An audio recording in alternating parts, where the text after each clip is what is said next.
Got bubblegum on my seat. Got my balls on the toilet seat. Got a girl out on the street. Oh.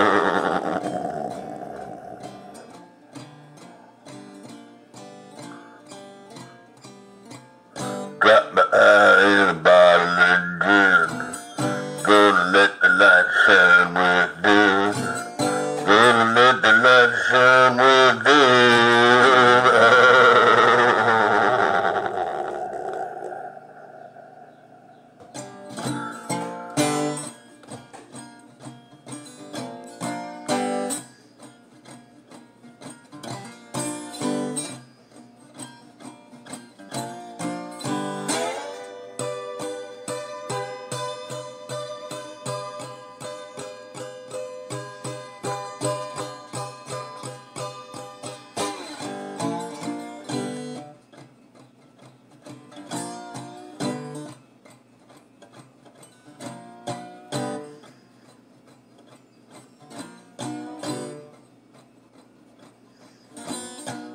I got bubblegum on my feet.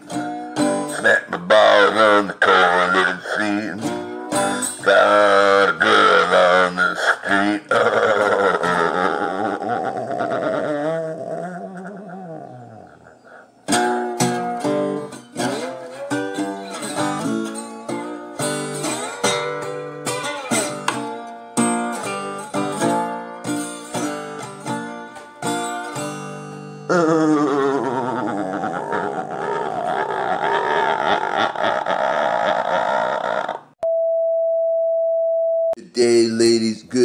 Good day, ladies and gentlemen. Welcome back to the Dirty Pat Walsh channel on YouTube with me, your host, Dirty Pat Walsh. How's it going? It's going good here in the meth end of town. First things first, I got one little bite of the King Bee twist that Suit and Tie Dip and Chew guy sent me. So can't thank you enough for this, man. This was great. I love the twisty tobacco. So cheers. But yeah, hold on. Had to break that up a bit so I could talk.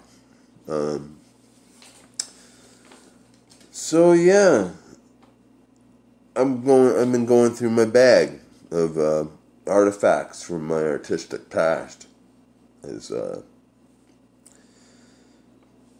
folks seem to be interested in hearing those stories. So I don't know. Maybe you are, maybe you aren't. But I'm going to tell them anyway. So I pulled out this poster. Now, it's just a poster. But this was now, as I've said many times before, I used to be a big theater person, right? And I still kind of am. I still would be. I still can do all that stuff. But yeah, I used to write plays, direct plays, I acted in lots of plays. I did behind the scenes work. I learned every aspect of working in a theater, basically. At least in some crude, primitive fashion. When I worked at the Union Theatre. Now, the Union Theatre was a collectively run little community theater that was given 6 months to live, and it lasted 6 years. So it was amazing space. Like every 2 weeks, we would change shows every 2 weeks, right? And it was a little black room, and it would be transformed every 2 weeks into some completely different, because the play sets would change, right? And, it was just incredible. And it was a very encouraging, very inclusive space. Anyone could join. All they had to do was come to the meetings. It was funny because as with anything good in any community, you're going to be seen as elite or cliquey or something like that. And we had that reputation, but we didn't show those behaviors. We were very inclusive. Anybody could join. But one thing that was encouraged in the collective, and was always always given priority, if you will. It was original theaters. I'm all tongue tied. Original theater scripts written by the community. So now that was when I moved to Peterborough. Part of why I moved to Peterborough was I felt, after visiting here a few times, I felt that I could at least somehow live in a nice kind of not a big city, not a little weed town. It's kind of a mid-sized city, and pursue the things I wanted to pursue that I couldn't do in my hometown. With any any productivity, like writing and doing music and all that stuff. I couldn't I couldn't go out downtown busking in Oakville, but I can here, and I still can here. You got to leave your hometown, right? So anyway, I'm fucking rambling on. Anyway, the Union was a great space. And I don't know why I'm telling you about the Union, because this play didn't even happen at the Union. But anyway, that's where I learned theater, at the Union Theatre. And so every now and then I used to direct, just pick a script that I liked, because I used to read a lot of theater scripts at that time too. And I'd pick a script that I liked and I directed it, and did the show. And I did one show at the Union. I directed. It was a little abstract play by a Toronto playwright named Hrant Alienak, and it was called Mathematics. And the whole play, it was I think it was 3 minutes and 11 seconds long, I think. And all it was an elaborate set, of a house and a window and a front yard. It was a huge elaborate set, and all you did and all that happened in the play was two people sat behind the set and threw a succession of items out the window in an order, and they're supposed to tell a story as they it was so much fun, and people got pissed off. It was only 3 minutes. They'd come to expect an hour or two of theater, and 5 minutes later it's over. That's the kind of guy I was in the theater scene. But and anyway, so after the Union closed, we had a theater open up above where the bar where I worked. I worked at a bar called The Only Cafe, and above it there's a theater called the Gordon Best Theater, and so we used to put on a lot of theater there. Once I don't know if you're all familiar with Samuel Beckett. I'm sure some of you are. Samuel Beckett was an Irish playwright. He wrote Waiting for Godot. That was his most famous work. Wrote stuff like Crap's Last Tape. He wrote a lot of fiction like Malloy and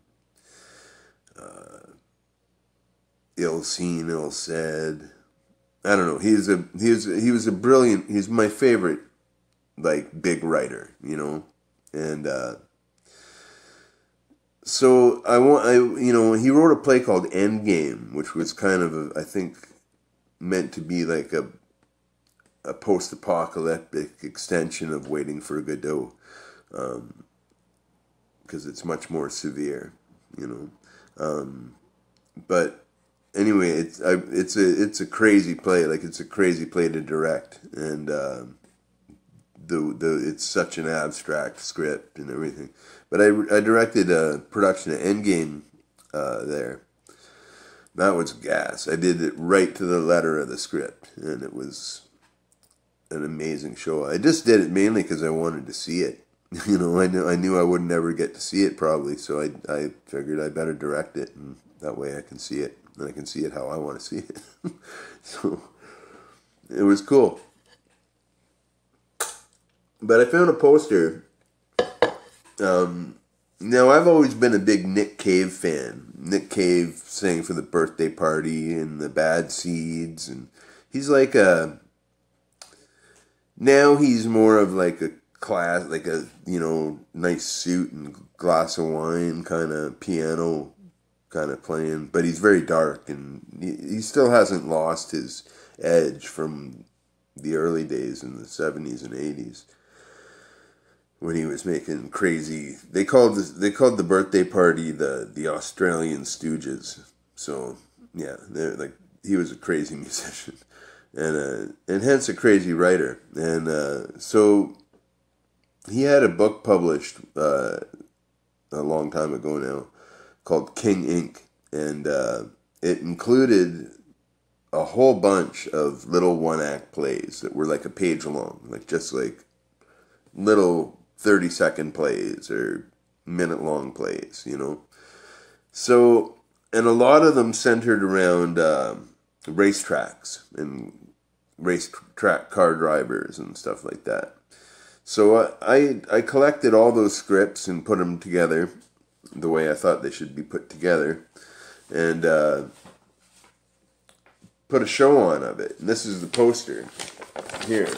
It's just a pretty old school poster. The Peterborough Fringe Festival presents American Speedway Fever Trash, directed by Patrick Walsh, written by Nick Cave. And yeah, these are all the people who were in it. These are all local theater entities back in the day. And all the information. Nice stuff of fucking race cars there, speed cars. Muscle cars, if you will. And yeah, and it was fucking amazing, because the plays are just totally weird. Like, you just gotta read them. Like, it's not Broadway theater, you know. It's very weird, it's very edgy, very very abstract, you know, but definitely with a theme. And so yeah, it was really cool. And that was just a few of his plays. Like, I think we did 5 of them or 6 of them in that series, but there was a whole bunch more in there that I could have done, but they weren't about race cars. So